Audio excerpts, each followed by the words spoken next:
दबा दीजिए।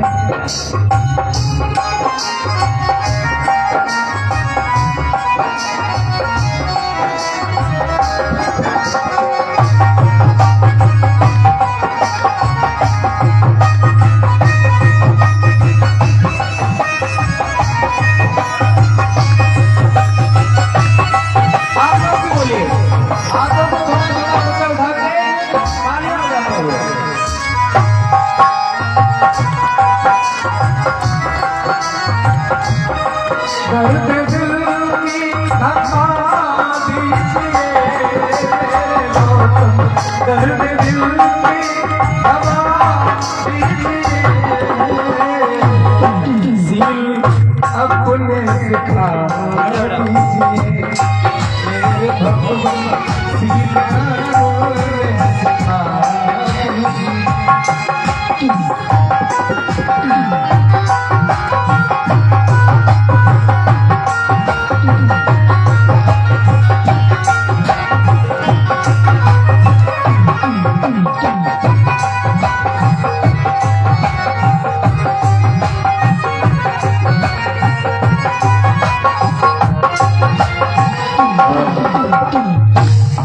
सूरज मुद्राओं से भरे हुए हार से और भगवान बुद्ध की प्रतिमा भेंट करते हुए सम्मानित करते हैं। बहुत बहुत साधुवाद है। 20-20 मुद्राएं हमारे समस्त स्टाफ को भेंट कर रही हैं।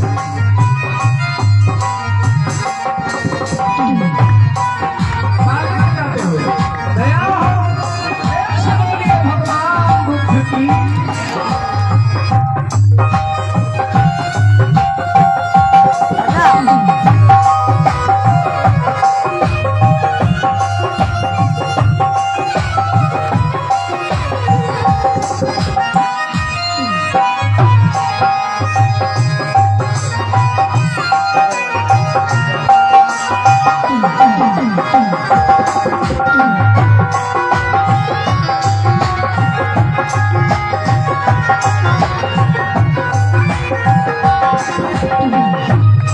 मेरा दिल आपका घर हुआ मेरे भगवान, मेरा दिल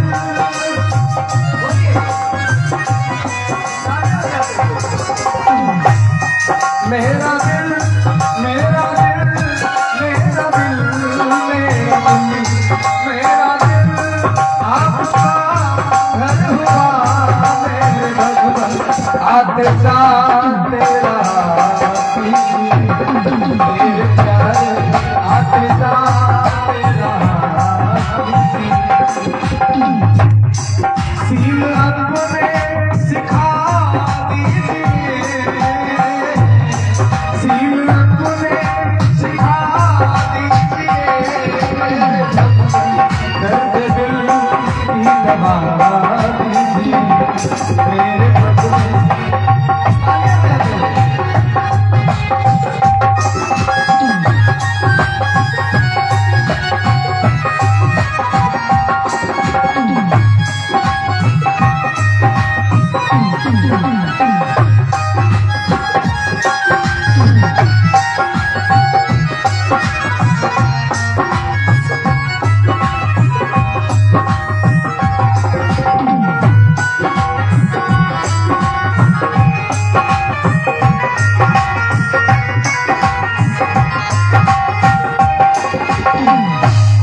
जख्म दुनिया ने मुझको दिए मेरे भगवान।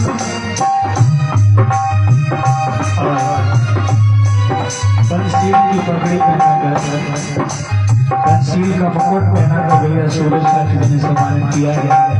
बहुत बहुत साधुवाद है।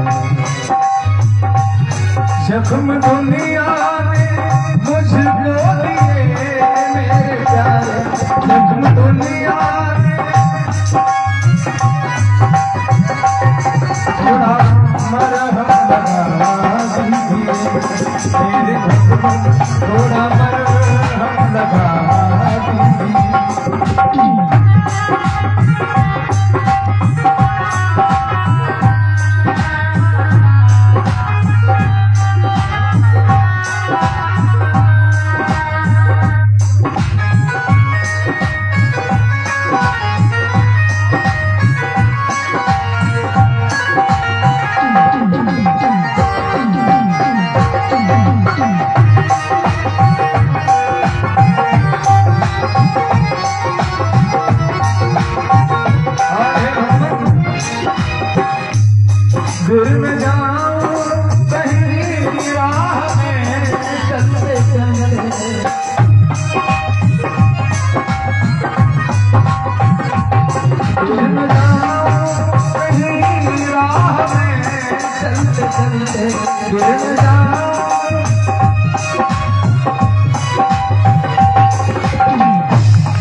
सम्मानित करते हैं। बहुत बहुत साधुवाद। 2100 रुपये, 2100 रुपये विजय शास्त्री ज्वेलर्स अलीगंज, 200 रुपये मास्टर साहब लोकपाल शास्त्री अलीगंज जहाँ की तरफ से आए हैं। बहुत बहुत साधुवाद।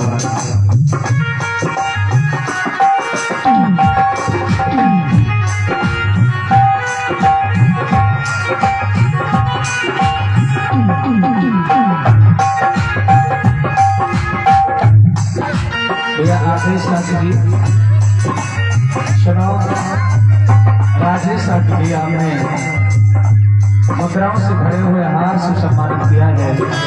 बहुत बहुत साधुवाद।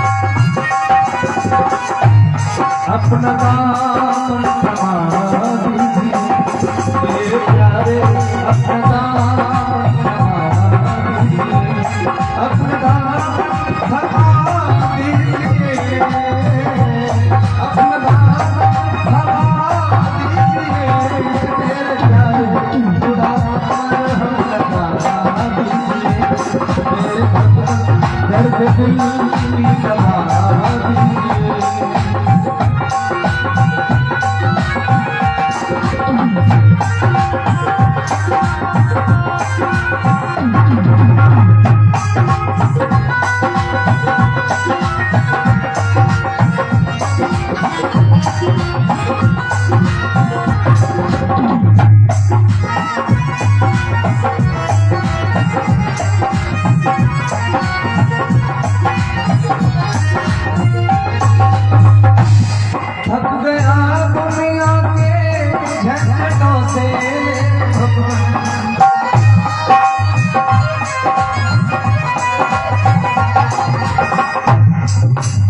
सत्यम सागर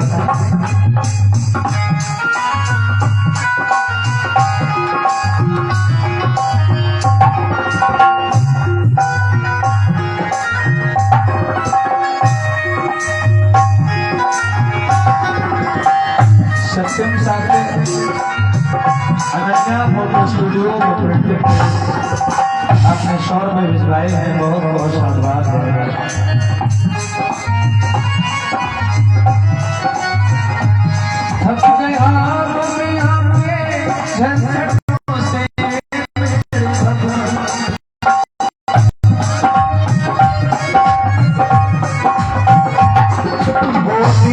में छिपा मेरे भगवान, दर्द दिल की दवा दीजिए, दर्द दिल की दवा दीजिए मेरे प्यारे, दर्द दिल की दवा दीजिए मेरे भगवान, थोड़ा मरहम लगा मेरे प्यारे, दर्द दिल की दवा दीजिए मेरे प्यारे।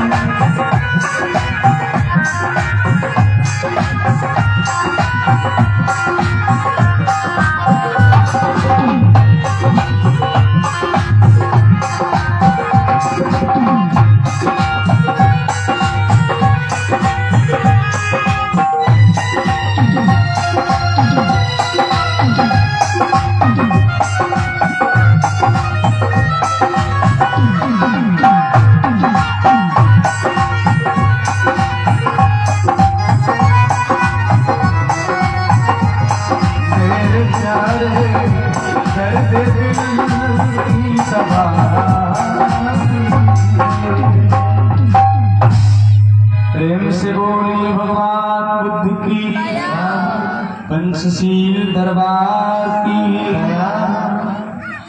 ऋषिपथन के अंदर यशवर्धन ने भगवान बुद्ध से कहा कि मैंने वन में उस लड़की से शादी करने की जिद की,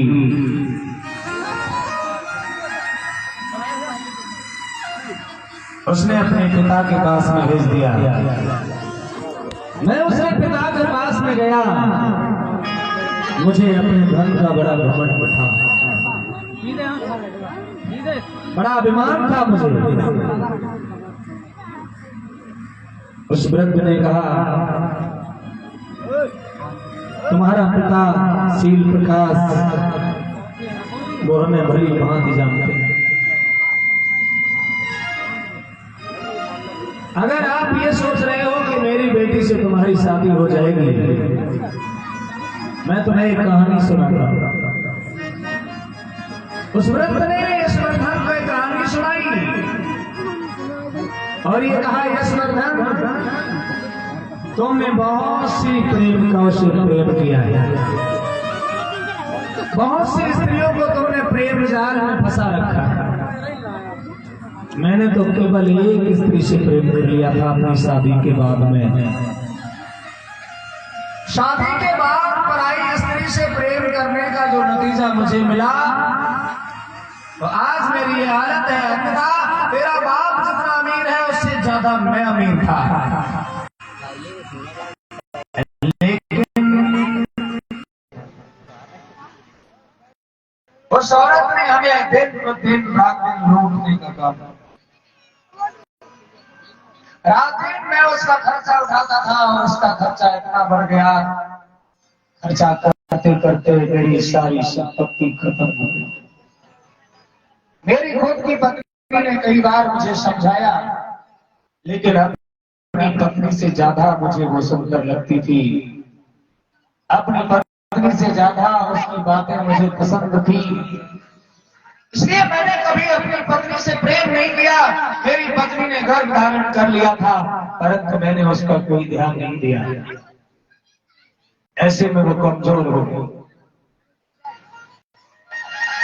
प्रसव काल नजदीक आया, कमजोर हालत में उसके पीहर वाले, उसके मायके वाले उसे बुला ले गए, लेकिन मैं तो उसी में मतमस्त रहा। जिस स्त्री से मैं प्रेम करता था मुझे सब कुछ वही मालूम पड़ती थी। बाद में हमारी पत्नी की मृत्यु हो गई और मरने से पहले उसने एक पुत्री को जन्म दिया था। उसके ननिहाल वालों ने उस बच्चे का लालन पालन किया। बहुत वक्त हो गया ऐशो आराम करते हुए। जब तक मेरे पास धन रहा तब तक हमने जीवन में बड़ा मस्ती से उस पराई स्त्री के साथ में, उस पैसे के साथ में व्यतीत किया। और जैसे ही मेरा पैसा खत्म हुआ, जो स्त्री मेरे साथ रात दिन प्रेम का नाटक करती थी, उस औरत ने साफ साफ शब्दों में कह दिया, मैं अब तुमसे प्रेम नहीं करती, क्योंकि समाज की वजह से मुझे अब लज्जा आती है। समाज के लोग मुझे बुरा भला कहते हैं। जिसको कभी लज्जा नहीं आई, मेरा धन खत्म होते ही उसने मेरा त्याग कर दिया। अब मैं अकेला रह गया था, तब मुझे अपनी पत्नी की याद आई और मैं अपने ससुराल में पहुंचा। ससुराल में गया तो मेरी पत्नी खत्म हो गई थी।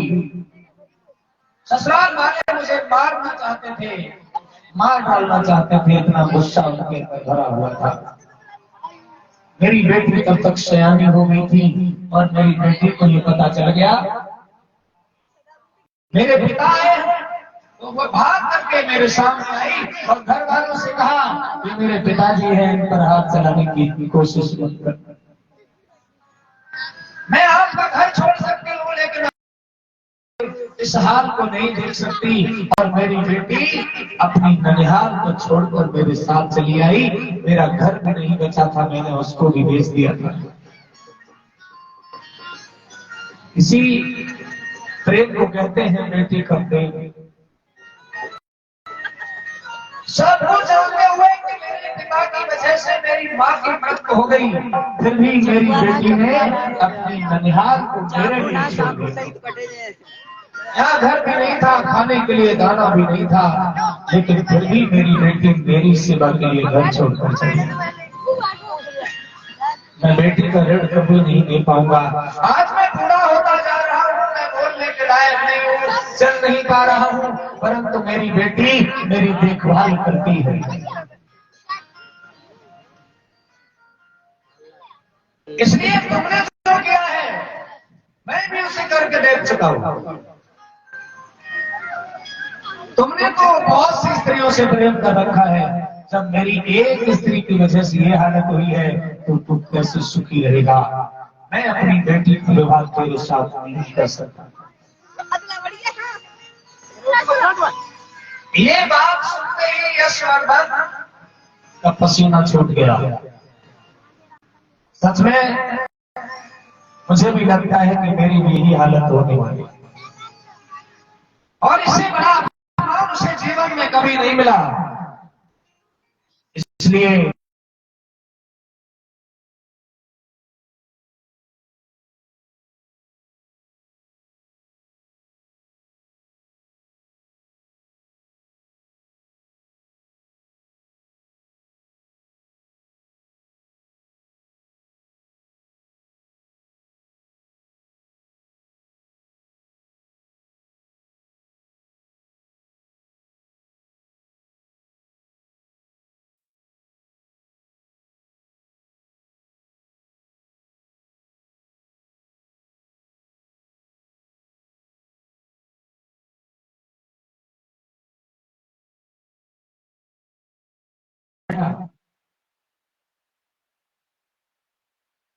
संसार बहुत बड़ा दुख का समय है।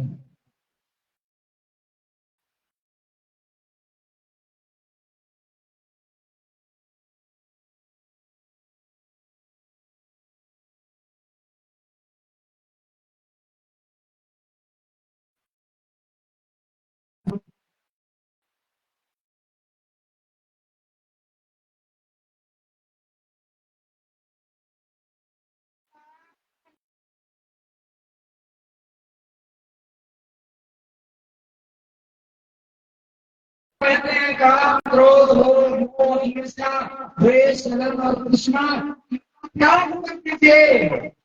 अगर इसको स्वीकार कर लिया जीवन जीते समस्त भावों का त्याग कर दिया। मैं चाहूंगा अगर संसार के सभी से दूर होना चाहते हो तो फिर संपन्न हो जाओ, जीवन को धारण करके संसार के समस्त विषयों से दूर हो जाओ। यशवर्धन ने भगवान की बात मानकर संसार की समस्याओं का समाधान केवल भिक्षु देश धारण करना ही उचित समझा और उसने संपूर्ण समस्याओं का त्याग कर दिया।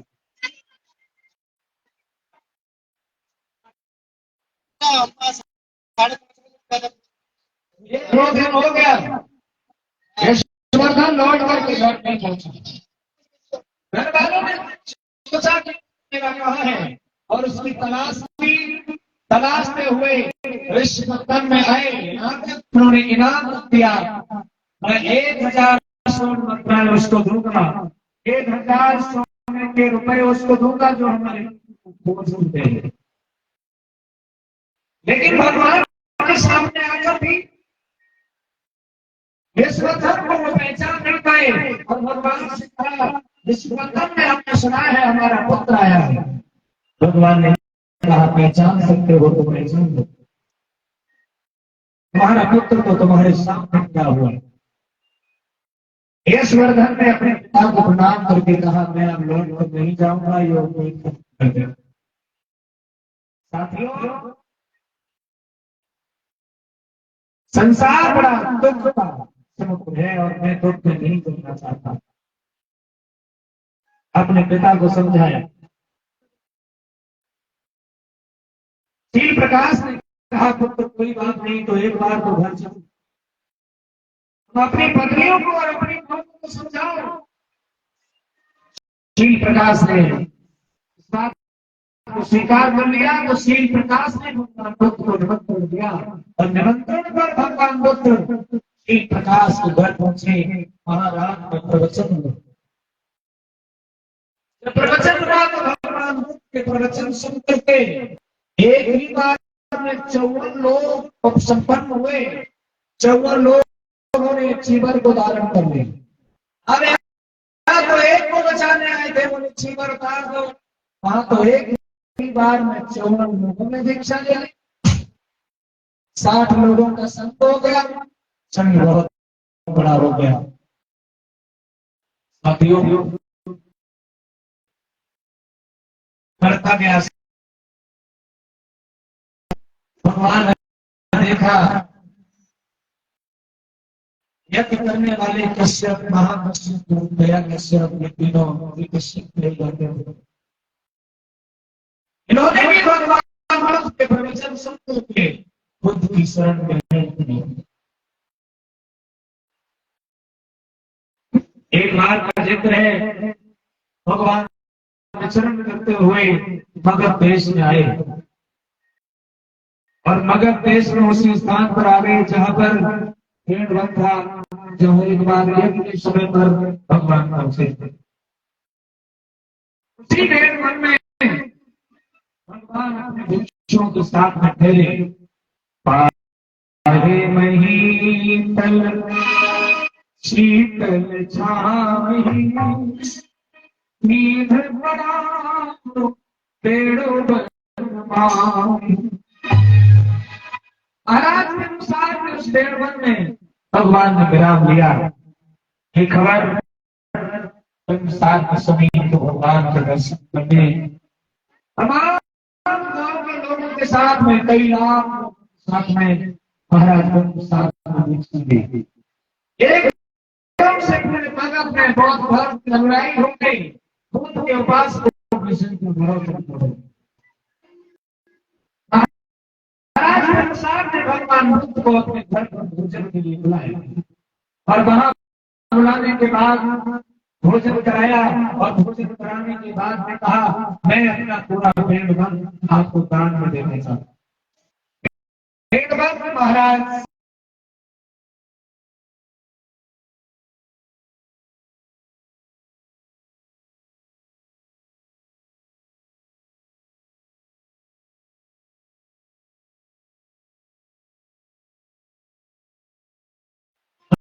उन्होंने अपने घर में रखा।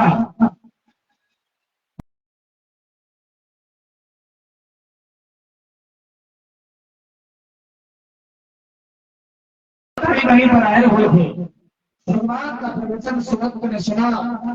सुदत्त का मन हुआ कि मैं भी भगवान बुद्ध को अपने नगर में ले जाऊं।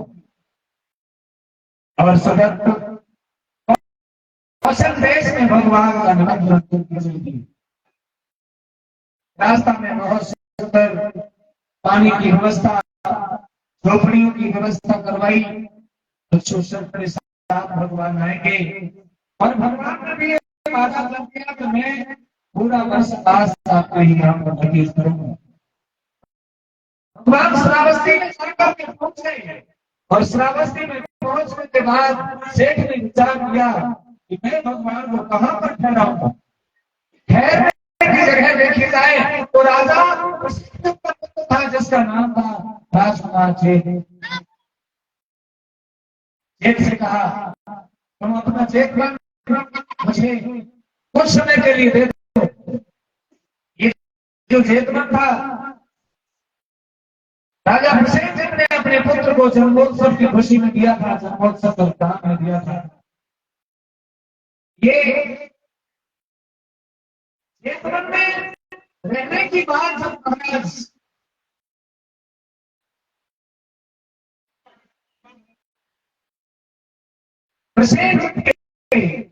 पुत्र ने सुनी, उसने कहा मेरे खोलने है, मैं उससे बात नहीं कर सकता। सेठ सुदत्त ने कहा, अगर तुम 4 महीने के लिए नहीं दे सकते हो तो फिर तुम हमसे रुपये ले लो।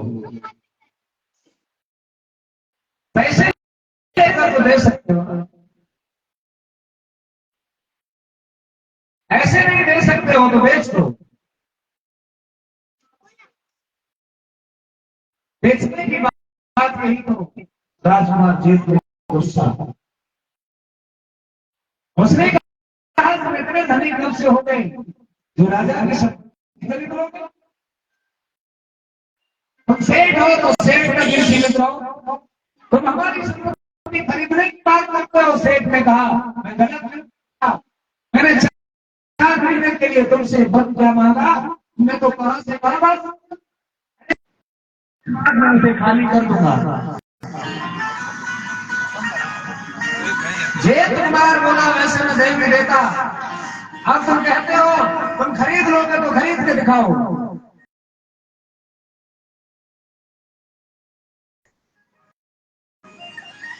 जेठ कुमार ने इतनी कीमत लगाई, उसने जितना जगह को तुम सोने से ढक दोगे तुम्हारी जगह उतनी ही हो जाएगी।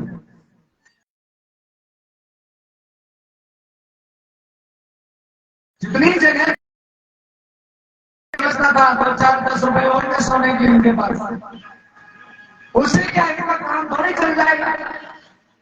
सेठ सुदत्त ने कहा मैं तुम्हारा चैलेंज स्वीकार करता हूं, ठीक है।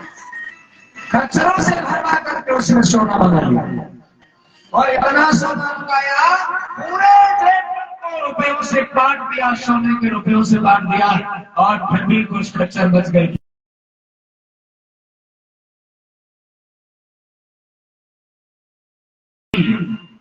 राजकुमार जेठ में बहुत बेचते हैं। सेठ ने कहा जब वस्तु की इतनी कीमत नहीं थी तो इतनी कीमत क्यों बढ़ाई। और फिर भगवान को 4 महीने ठहरने के लिए, ये तो हमारे लिए बहुत खुशी की बात थी। अब मैं क्या करूं, तुमने बल को मुद्राओं के बदले में दिया है। सेठ सुदत्त ने वो पूरा वन भगवान बुद्ध के वृक्षों को दान में दे दिया। ये देख करके राजा प्रसेनजित को दुख हुआ, चिंता। ये तो हमारे पुत्र ने बुद्ध का अपमान कर दिया, अब मैं इस ऋण से ऋण कैसे हो। मैंने जो जमीन बेची है वो बुद्ध की हो गई, क्यों ना मैं पूरा ही बुद्ध का हो जाऊं। बुद्ध का अपमान का बदला तो कभी दे सकता हूं। मेरे पुत्र ने तो केवल वन को बेचा था और मैं पूरा ही भगवान बुद्ध को समर्पित हो जाऊंगा। भगवान बुद्ध के चरणों में आकर प्रसेनजित ने कहा मैं आपकी शरण में आ गया हूं, मैं आपके चरणों में रहना चाहता हूं, मुझे भी आप भिक्षा दीजिए, मुझे अपने चरणों का उपासक बना लीजिए, मैं आपका ज्ञान चाहता हूं। भगवान तथागत बुद्ध ने उनको ज्ञान दिया। बुद्ध की शरण में राजा आ गया। महाराज बिंबिसार का मगध और कौशल देश ये बहुत विशेष, बहुत बड़े राज थे, इसलिए भगवान की शरण में जैसे दोनों राजा आए तो वहां की संपूर्ण प्रजा बुद्ध की शरण में आ गई। प्रेम से बोली भगवान बुद्ध की। इस तरह से भगवान बुद्ध का धर्म बहुत तेजी से बढ़ गया। भगवान ने उसके बाद वर्षावास व्यतीत किया, आगे की तरफ कदम बढ़ाया। फुलकोटे पुर पाए बगीचा, आई बसे प्रभु मृग बगीचा, सुनी मुनि आगम सरस कबीरा, आए चुरी पुर बांसुरीरा। एक नगर था जिसका नाम था फुलकोट, और उस नगर में भगवान वृक्षों के साथ में पहुंचे। वहां पर बुद्ध का प्रवचन हुआ, लेकिन वहां एक लड़का था जिसका नाम था राष्ट्रपाल। राष्ट्रपाल प्रवचन सुनने के बाद नहीं उठा, बाकी सब उठ गए। बुद्ध ने पूछा सब लोग जा चुके हैं और आपको क्या हुआ। बोले मैं कहीं जाने वाला नहीं, अब मैं आपकी शरण में आ गया हूं, अब मैं यहां से नहीं लौट सकता, मैं नहीं जाऊंगा, मैं आपकी शरण में आकर संपन्न हो जाना चाहता हूं। मैं आपके चरणों में दीक्षा लेकर के भिक्षु बनना चाहता हूं। और भगवान बुद्ध ने कहा ऐसा तो नहीं हो पाएगा। अगर ऐसा करना चाहते हो तो अपने माँ बाप से आज्ञा लेकर के,